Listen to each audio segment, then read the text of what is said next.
Hello, wildlings. I'm your Creepsmith, and you found my Fear Forge. Lucky you. Welcome back, wildlings. Today's story is Out in the Woods. Hey, X. Just thought I'd share a couple of spooky stories from my childhood, just to get everyone all hyped for Halloween. Now, when I was a child, it was just me and my mother. We lived in a property owned by my grandmother, a 3-story old farmhouse right at the fringe of the woods.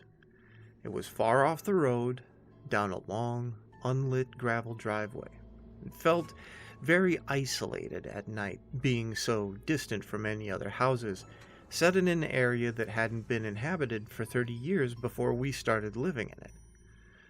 Now, quite often, I was a fairly rambunctious child, so while my mom went off to work, I would occasionally skip the morning bus to school and stay at home all day alone. Big house, and it had a habit of feeling incredibly lonely and sparse, so I spent most of my time playing in the forest expanse out back, some distance into the woods. Far enough that I couldn't hear my mother when she called. There was a toppled pine tree which had crashed into another, even larger trunk on its way down, and was now frozen there, forming a long arc over the forest floor. I loved to climb up onto the jagged stump at the base of this fallen tree and then steady myself to a point just above the middle. I was never really able to make it all the way to the top because it just got too steep for me to continue any further, and I had this bad habit of freaking out from how high up I was. One day, I was sitting in my usual spot on the fallen tree, which was a good distance from the ground, just listening to the birds singing and simultaneously feeling the warmth of the sun on my neck, when I heard something strange from underneath that paralyzed me in shock. Hey, kid. I was gripped by a sudden strong surge of fear for a moment. The voice had come from directly underneath me. I strained to look down, but I couldn't see anything over the ledge. For a long time, I just sat there in absolute silence, and I was at the point where I was soon to convince myself I'd imagined hearing a man's voice at all. I know you can hear me. His voice was much louder this time, as I yelled something out and scrambled up the log a bit higher. Trembling, nervously, I dug my fingernails into the bark, and I held on tight for dear life. I sat there, trying to collect my nerves for God knows how long, and although I couldn't see it, the presence of the thing underneath me was still clear. The bird song was much softer and more cautious this time, and when I listened closely, I swear I could hear the faintest echo of human breathing. So gathering all my courage, I vowed to prove to myself that it was all my imagination by leaning over the ledge as far as I possibly could without slipping right off. Digging hard into the bark behind me, I stretched out and peered over, getting a full view of the empty forest floor and undergrowth when suddenly, Come down here, or I'll come up and grab you. It was so loud, it was as if it was being screamed right in my face. I released my grip on the tree in fright, and I plunged right off the platform. I was saved only by grabbing a nearby branch, and for one awful second, my bare legs dangled in the cool air. When I pulled myself up, I ran at full speed to the top of the collapsed pine, to the point that I'd never reached before. I just sat there, just below the rustling canopy, pissing myself and staring at the distant base where the splintered wood rose, fully expecting at any moment to see someone crawling rapidly up the pine toward me. Instead, all I heard was the wind whistling in the leaves above and below me, and occasional snippets of birdsong. It ended up being about 2 hours before my mother got home and found me, after much worried searching, trembling, and crying at the top of the fallen tree.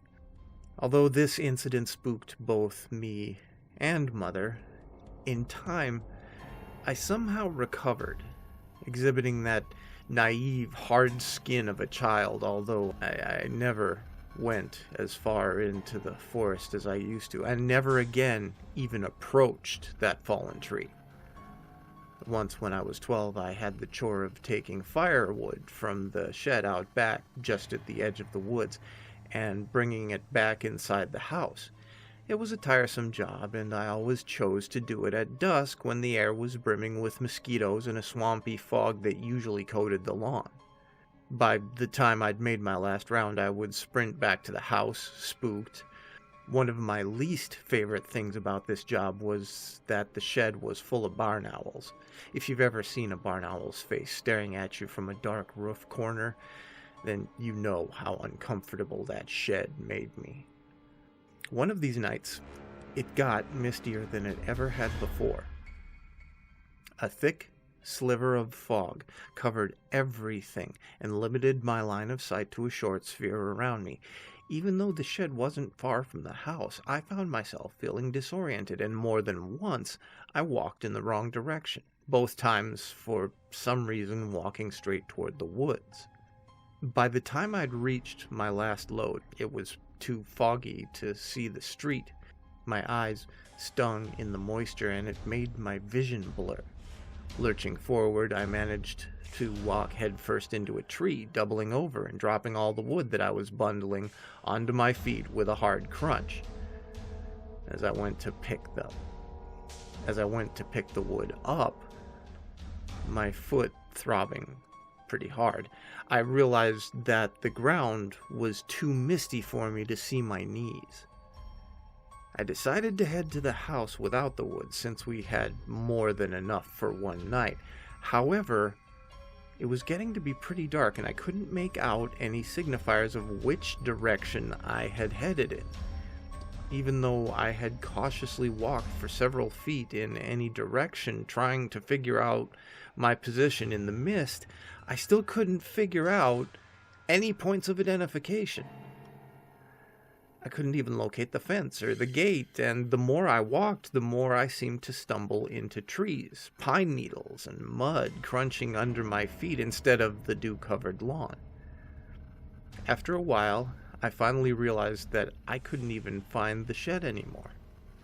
Cursing myself for being so dumb while trying to ignore my thumping heart and the sense that something else was at play here, I became aware that I was lost somewhere in the fringe of the forest. Screaming out for my mother at the loudest possible volume was only met with a resounding silence from the depths of the mist all around where I stood. This affirmed that I had wandered too far from the house to be heard.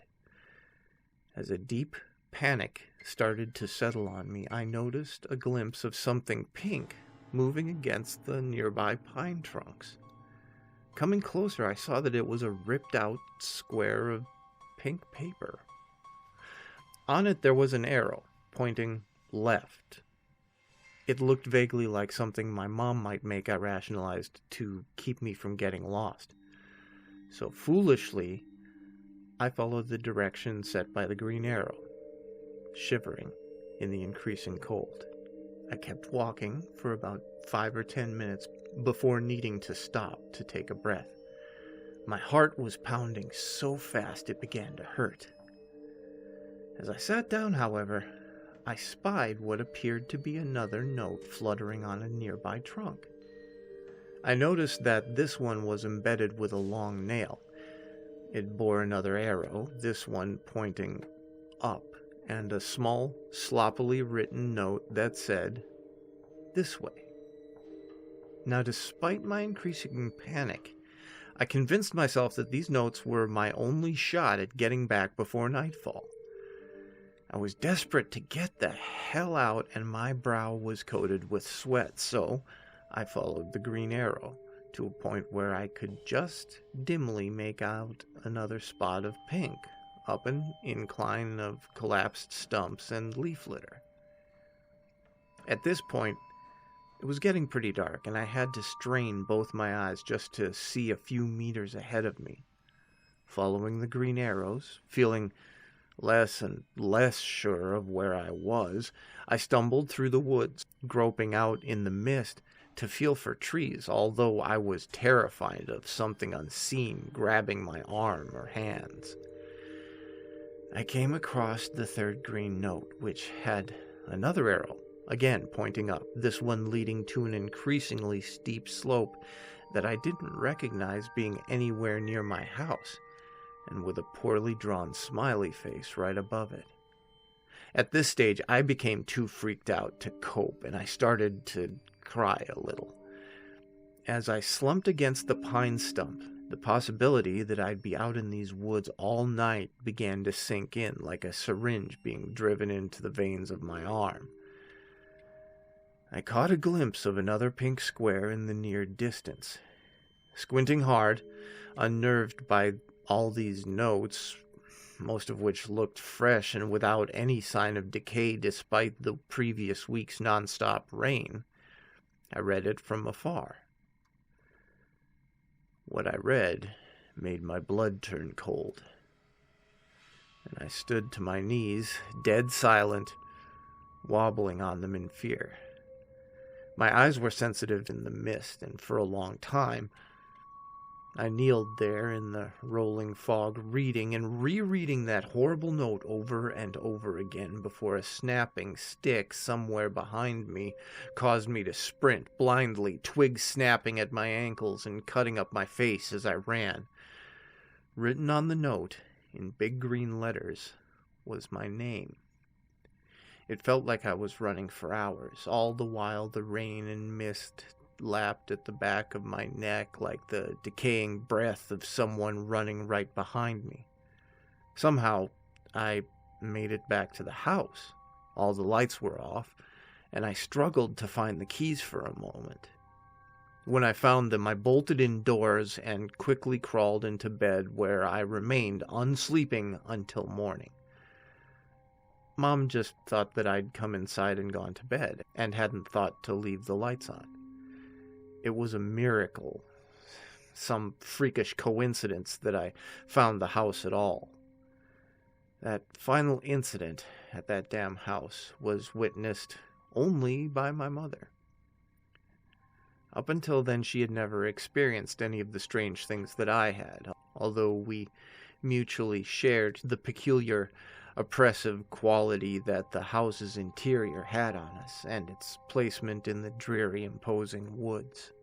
Although I was never a popular kid, living way out in the country in the opposite direction from everyone else in my school, I did make some tight friends my first year of high school. One of these, Amanda was her name, invited me over one night, and I accepted. My mother drove me out to the place, which was about 3 miles away, and then drove back home.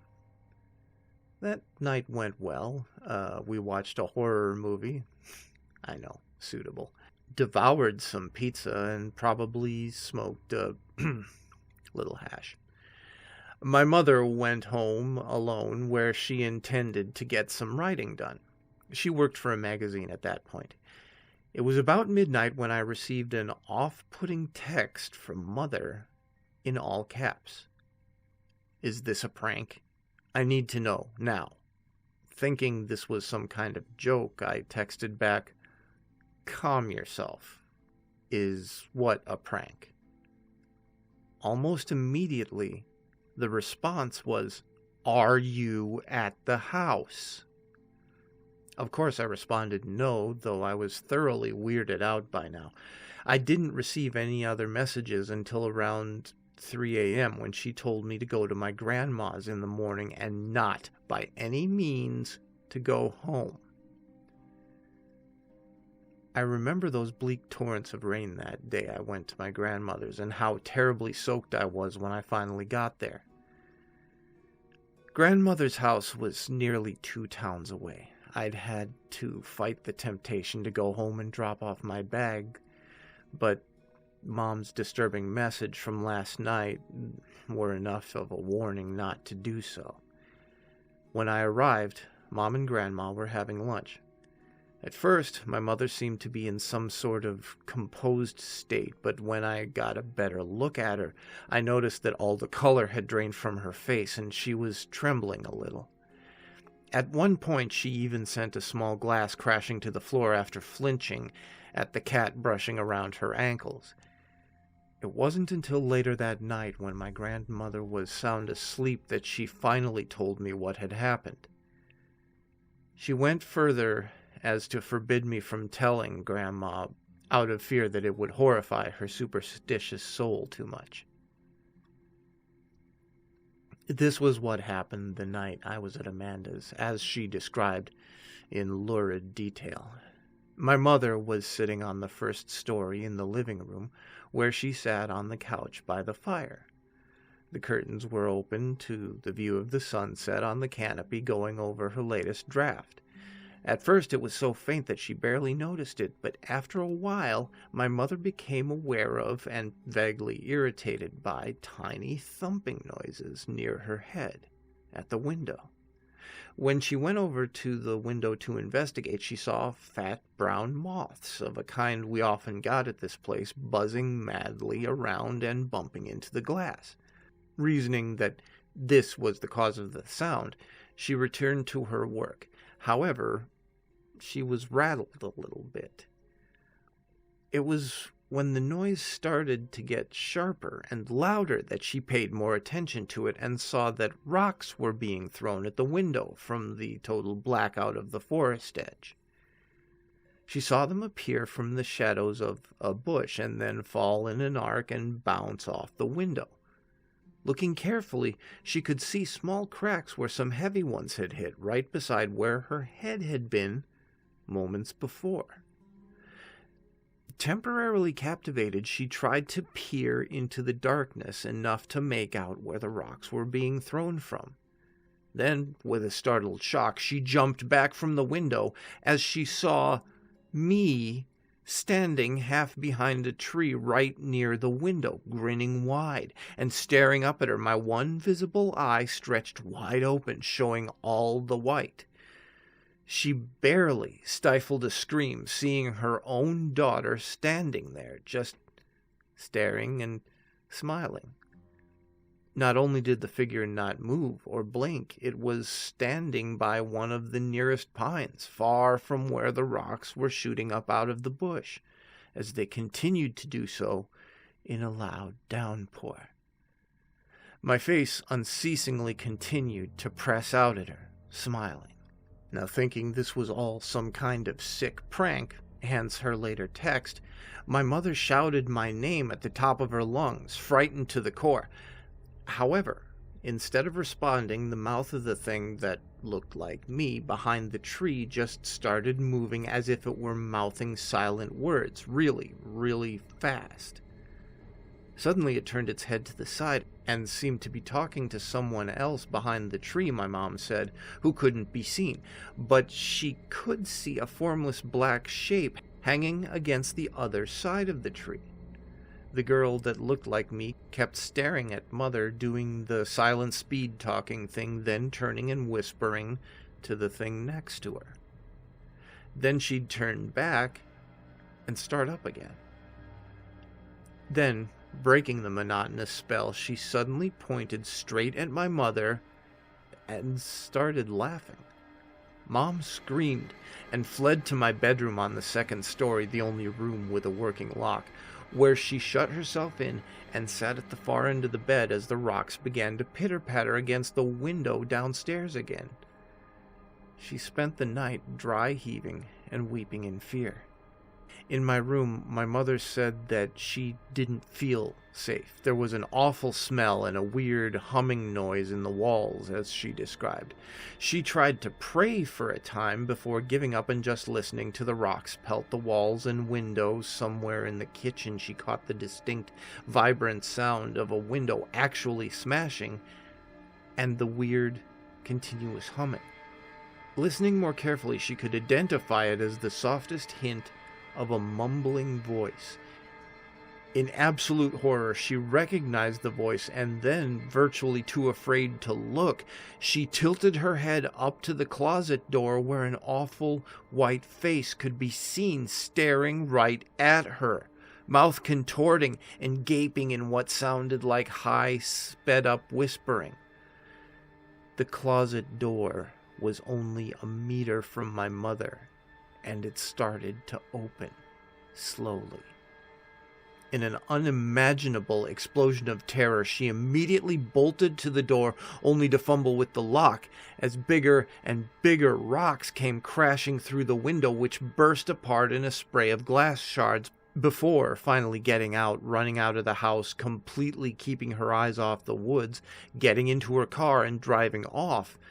She said that as she glanced back right at the end of the drive, she saw 2 unmistakable human forms standing at my broken bedroom window, watching her as her car got farther and farther from her house. This would be their final farewell, as my mother never stepped foot in that place again. As my mother told this story, she broke down in tears. I didn't doubt her. I still don't. I honestly and fully believe that she experienced everything she says she did. It was also quite clear that we were done living in that house once and for all. I only went back once with my dad, who I see very rarely now. He came from another state to help us move our things out. Mom had already found a place in town and moved in. Dad and I just loaded up his truck with everything that was left inside. It was a silent, sunny morning when we removed all of the stuff and emptied the place. And I wish I could say there was some closure to all of this, some final spooking to cap it all off, but there wasn't. It was just a relief to be out of there. There are, however, 2 things left worth mentioning. The first is when we checked the house for any signs of intruders, we found that several windows, including the one in my bedroom and the one in the kitchen, had been smashed, and that there were indeed rocks lying on the floor. Secondly, Dad went out into the trees for a bit to take a leak. When he came back, he asked how long we had had the swing set for. Needless to say, we'd never had a swing set, so I was fairly unsettled to discover that in the week since we'd been gone, someone had assembled a rope swing set from one of the highest branches of the old pine over the ridge. Again, which was the fallen log I'd stopped climbing those many years ago. It was obviously new rope and a nicely polished, sanded-down wood seat at the base. Dad, wanting to keep my mind from recent events, he doubted the affair and thought my mom was mentally unstable. Said that a neighbor had probably set it up, not realizing that it was on our property. Of course, he knew as well as I did that we had literally no neighbors for at least a mile in any direction. There were no houses in all of that space, and never in my time living there had I ever seen any other signs of human habitation within our property. But I let it all go, and I was pleased enough to just say good riddance to that horrible place as we drove off, for good. For the most part, I found it best to try and forget what happened at that place. Sometimes, though, I just can't help but ponder it. It's been long enough now that I no longer feel scared talking about it, but for a long while, I couldn't. Seeing as it's Halloween, what better time to share? My grandma just recently sold the house to a new family, that being a young couple, and their little son, shortly after we moved out, despite my mother's desperate insistence that it be left empty. Now she refuses to talk about what happened altogether.